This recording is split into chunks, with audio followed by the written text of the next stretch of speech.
Over the past month or so, I've been studying to take a big exam. Because of this, I've been listening to classical music to help me focus during these sessions. But as the very serious cinephile I am, Spotify clocked this and recommended me film scores as well. Specifically, a track from The Fellowship of the Ring by Howard Shore. I don't know what it was about this experience that completely unlocked the series for me, but I finally get why this trilogy is so beloved by its fan base.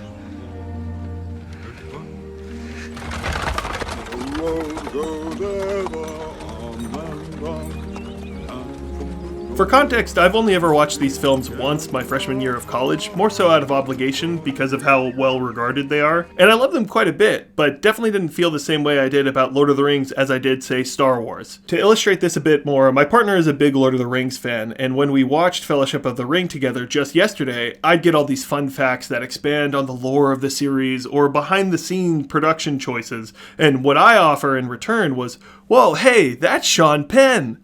But my love for Lord of the Rings has grown much like the Grinch's heart on Christmas Day, because even though I understand how ridiculous it sounds to recommend a second watch of a nearly 9-hour film trilogy, if you're anything like me, you won't get it until you do.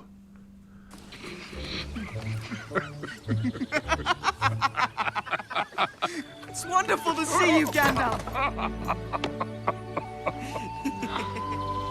In my first watch of these films, I was ready to see huge battles, the bold speeches, the grand adventure, Gandalf yelling, "You shall not pass!" And while these moments are astounding, when I was studying to the soundtrack of Lord of the Rings, I was fascinated that I was reminded the best scene of the series doesn't have any of this.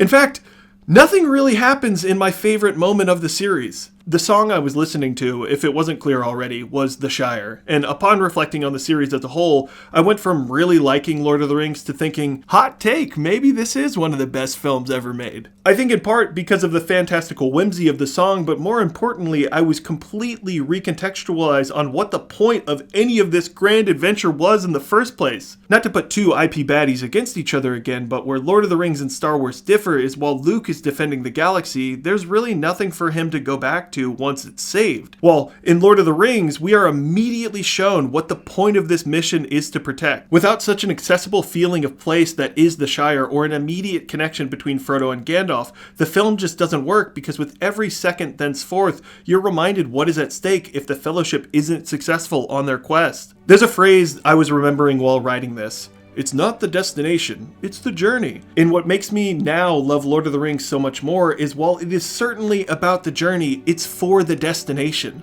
And I think that's beautiful.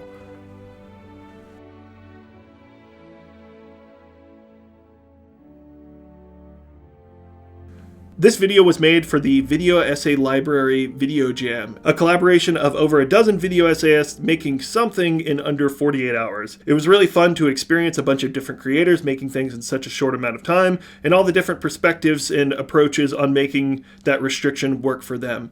Make sure to check out the rest of the playlist that will be linked in the description, and the video, the supercut or something like that will be up later, I suppose. I don't even know if I should include that because that'll be at a later time. Anyway, bye!